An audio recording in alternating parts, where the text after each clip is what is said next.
Magandang araw mga amot. Welcome sa Kalye Topics. Well, sa video na to ay magkukomento tayo patungkol po dito sa katatapos-tapos lamang po na pagpa-file ng COC o yung Certificate of Candidacy ng mga kakandidato para sa 2025 midterm election.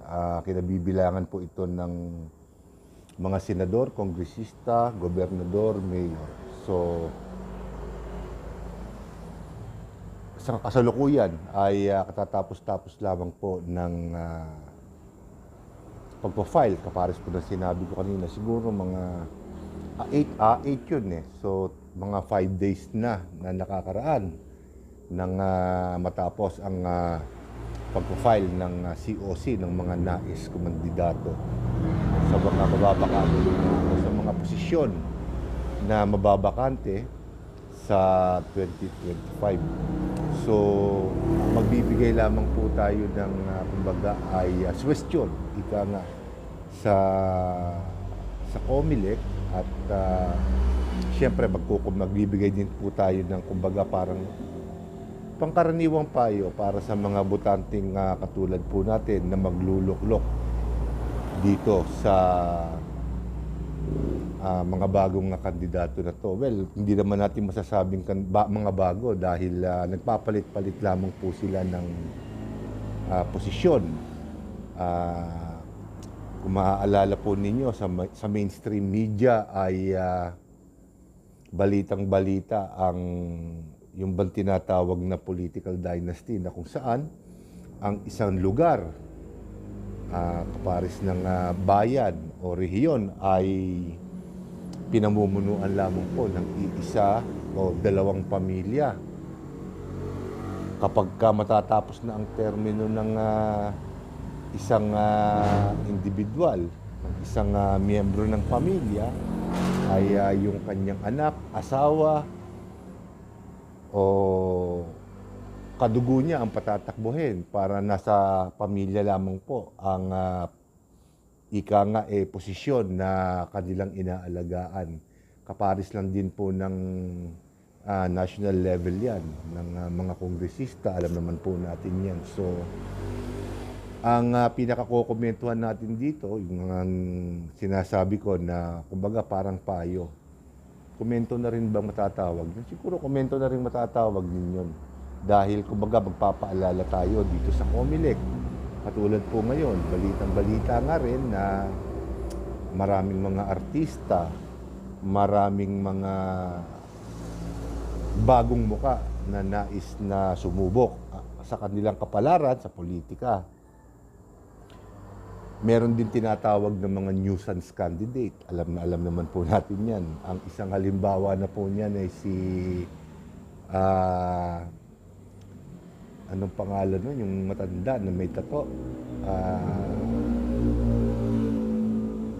Rapper boy ba yun? Basta yung laging nafi-feature pagka araw ng pagpa-file ng COC. Itong mga nuisance candidate na to. Sana naman, una doon sa mga nuisance candidate, alam naman ninyo na hindi kayo kwalipikado. Bagamat sinasabi ng batas na ang lahat ng Pilipino ay may karapatan o may pagkakataon na humawak ng isang posisyon sa gobyerno, ay hindi nangangahulugan na kapag pumutok na lang sa isip mo ay kakandidato ka na, lalo na sa mga matataas na posisyon. Kapares ng senador. Umpisa na natin sa presidente, vice president, senador, kongresista. Masyadong matataas na posisyon na po yan. Gobernador, mayor. Nakakaligtaan natin na siyempre yan ang eleksyon ay hindi lamang po labanan ng lakas ng loob. Yan din po labanan din ng may pera at may karisma. Kung ikaw ba ay kilala. Masakit bang sabihin, pero yan po ang nakakalungkot na katotohanan na kapag ikaw ay walang pangalan, hindi ka kilala, at higit sa lahat wala kang pera, paano ka makapaglulunsad ng kampanya, lalong-lalo na sa national position. Kinakailangang ibenta mo o kumbinsihin mo kaming mga botante sa iba't ibang lugar sa Pilipinas na ikaw ay iboto. Hindi naman libre yan. Hindi naman libre ang pagpunta. So gagastos ka. Pati yung mga campaign materials na yan, kailangan ipoprovide mo. So malaking halaga rin. Kahit sabihin mong tipirin mo, million pa rin ang kakailanganin mo. Kaya dito sa mga nuisance candidate na to, dapat nagkukusa na kayo na alam nyo naman na hindi nyo kayang gampanan yan, lalong-lalo na sa aspeto ng pinansyal, wag na kayong manggulo riyan.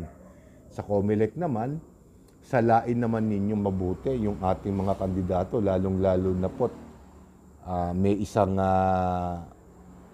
di umano ay nanalong kandidato. Yan na nga po si former Mayor Alice Guo na hindi pala Pilipino. So isang issue din syempre diyan yung citizenship. Alam ko hanggang sa mga oras na to, may mga politiko na nakaupo sa gobyerno na may problema sa kanilang citizenship. Karaniwan yan yung mga US citizens na bumalik dito sa ating bansa at syempre porque feel American sila, kailangan i-denounce nila yung isang citizenship nila pero parang hindi yata ginagawa ng iba at dinadaan na lamang sa sila ay kilala ang kanilang pamilya kaya hindi napapansin. Dapat diyan pa lang sa COMELEC, masala na yan. Ikalawa, yun nga mga tao na alam naman nilang walang sapat na kapasidad na gumastos. Ikatlo, kung nasa tamang katinuan ba sila, dapat siyempre alamin din ng COMELEC yan. Gusto ko sanang idagdag na pang-apat yung mga political dynasty na yan na nagpapalit-palit ng posisyon. Kung ang asawa mo ay gobernador, ikaw naman ay senador, natapos na ang termino nyo, yung term limit na tinatawag, magpapalit yung mag-asawa, yung isa ang tatakbo ng gobernador, yung isa naman ang tatakbong senador. O kaya, mayor, tapos siya, senador. So, ginagawa ng hanap buhay. Sa bagay, sabi nga ng matatanda, napakagandang hanap buhay ng politika.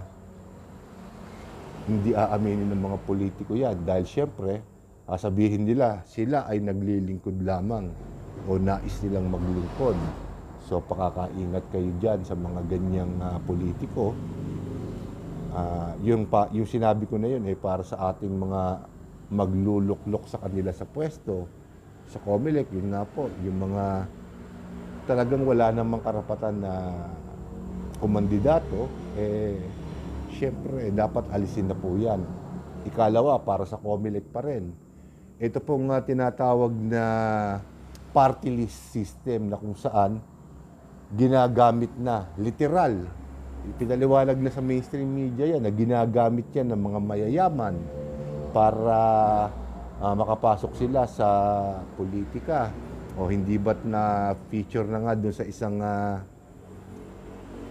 programa sa Channel 5, babanggitin ko na, yung kay Sir Ted Filon, yung party list na kinabibilangan ni Diwata. So, malaman-laman natin, yung palang dalawa ata doon ay involved sa pangungontrata sa gobyerno. Yung isa yata may kaso pa, parang gano'n ang pagkakaintindi ko. Tama nyo na lamang po ako.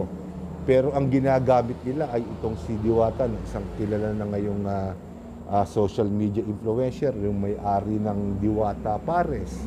Ginagamit nila yung kasikatan ng iba, itong may pera na to, para makapaglagay ng isang party list. Gagamitin nilang endorser itong pobreng sikat na endorser. Hindi lamang po natin alam kung binayaran si Diwata dito, pero hindi naman tayo mangmang. Alam naman natin na may pakinabang siya dyan. So, yan, yung mga party list na wala naman talagang sektor ng lipunan na kakatawanin. Di ba? Yung mga indigenous people, yan. Yung mga, dapat yung mga yan, malaman nyo kung sino ba ang mga ano yan, yung mga, kumbaga, mauupo kung sakasakalit manalo yung kanilang party list. At kung yung party list ba talaga ay kumakatawan sa isang sektor ng lipunan. Dapat siguro bawasan na natin yung party list na yan kasi wala naman talagang silbi. Wala naman silang naitutulong. At yung mga party list na kanilang kinatawan o inirepresent sa Kongreso, hanggang sa ngayon, wala naman talaga nakuha. O kapares nung madalas kong sinasabi, itong teachers party list ba yan? O hanggang ngayon, wala pa rin nakukuhang pakinabang diyan sa party list na yan. Wala silang naipapasang batas na para, kumbaga, makatulong sa ating mga teacher sa buong Pilipinas. Tumatanggap lahat yan. Kung yung mga district representative ay tumatanggap ng taunang budget sa gobyerno, syempre, yan ding mga party list representative na yan. Tumatanggap din ng budget yan. Iyang akbayan, iyang kung ano-anong mga aktivistang party list na yan. Wala naman silang nagawa. Puro hearing. Ngayon, pumapapil na sila sa hearing. Pero tanungin mo kung anong batas ang kanilang ipinasa na pinakikinabangan ng taong bayan, wala. Itong ating Kongreso, halos walang maipasang batas ngayon taon na to dahil sa kahihiring nila dyan sa mga kung ano-anong controversial na yan in aid of legislation. Pero sa batas, wala. Wala tayong sikat na batas na narinig sa mainstream media na naipasa nila. So, dapat siguro yung mga party list na yan dapat salain ng todong-todo. At dito naman po, syempre, sa mga kongresista, yung mga legit na kongresista na tumatakbo sa bawat distrito, ang maipapayo ko sa mga kababayan natin na buboto sa kanila, tingnan nyo kung merong ipinasang batas yung kongresistang iboboto ninyo. Baka porke mayaman lang at bibigyan kayo ng 500, 1,000, iboboto na kayo. O kaya, alam nyo mga diskarte ng mga politiko, pag malapit na ang eleksyon, nagpaparamdam na yan. Lalo ngayon, dumaan ng kalamidad. O ilang dilubyo yung dumaan sa atin, 2, 3. Tapos bigla na lang may mga ayudan dumarating, pabigas, pa-noodles, kung ano-ano. Bigla na lang dumarating yan. Pero tingnan nyo, kapag tapos na ang eleksyon, hindi na kayo kilala ng mga yan. At saan nila babawiin yan? Siyempre, sa kabangbayan ng Pilipinas nila babawiin yan. Sa mga project. Hindi ba, iniimbestigahan din ngayon yan. Mga overpricing na project at mga ghost project. Hindi ba't nababalita sa telebisyon yung mga tumatawid dun sa mga hanging bridge? Ang dami na aksidente, mga estudyante pa, nalulunod, nasusugatan, nababalian, na dapat sana ay binibigyan ng tuon, binibigyang pansin ng mga politiko na malagyan ng mga tulay, yung mga solidong tulay na kung saan talagang bato, pader, ang itinatayo, hindi yung mga hanging bridge. Taon-taon binabudgetan kayo, saan napupunta yan? At pakatandaan po natin, mga amo, mga kapwa ko Pilipino, taon-taon, trilyon ang nawawala sa korupsyon. Kaya suriin nyo yung mga iboboto na kandidato po ninyo na yan. So, dito naman tayo sa mga senador, yan, siyempre. At yan po mga senador na yan ay gagawa natin ng video. Pagkaraan po na ma-finalize na ng COMELEC yung kumpleto o yung talagang mga papayagan nilang tumakbo sa 2025 midterm election. Pero ang gagawa na lamang po natin ng video, syempre, yung alam ko na may maiaambag sa Senado kasi yung Kongreso napakarami niyan. So yung sa Senado na lang. So yung sa tingin ko ay merong itutulong sa Senado, ika nga. At syempre, paminsan-minsan magsisingi tayo nung alam natin talagang wala namang itutulong o walang utak. Pero mangilan-gilan lamang po yun. At mas tutuunan natin pansin, mas tutuunan po natin ng pansin yung sa tingin ko ay may maiaambag. At syempre, manood din po kayo sa ibang mga YouTubers, yung mga nagko-komento rin po about politics. Kahit medyo nakikita natin may kinakampihan sila at alam nating bayarang vlogger sila, pakinggan din po natin sila. Uriin din po natin, suriin din po natin yung kanilang mga sasabihin. Makatutulong din po sila sa atin na makapagdesisyon kung sino yung ilalagay po natin sa balota. At pagdating naman dito sa mga nag-file ng kanilang COC, medyo nalulungkot po tayo dahil halos kung hindi man mga datihan na, yung iba talagang, kumbaga, kita mo nang wala talagang itutulong. Walang solidong plataforma na ibibigay sa atin. Tandaan nyo, ang laging plataforma ng mga politiko sa kahit na anong level o sa kahit na anong posisyon sa ating gobyerno ay para sa mahirap, para sa pagbabago, at anti-corrupt sila. Yan ang best rin na yan. Yung pang-apat sa drugs. Pero alam ko, may mga politiko at may mga pulis, may mga general na nakikinabang din po dyan. At pakatandaan ninyo, magugunaw ang mundo, pero hindi mawawala ang droga dahil ang droga ang isa sa may pinakamalaking na iaambag sa ekonomiya ng kahit na anong bansa. Kaya hindi nila matanggal yan.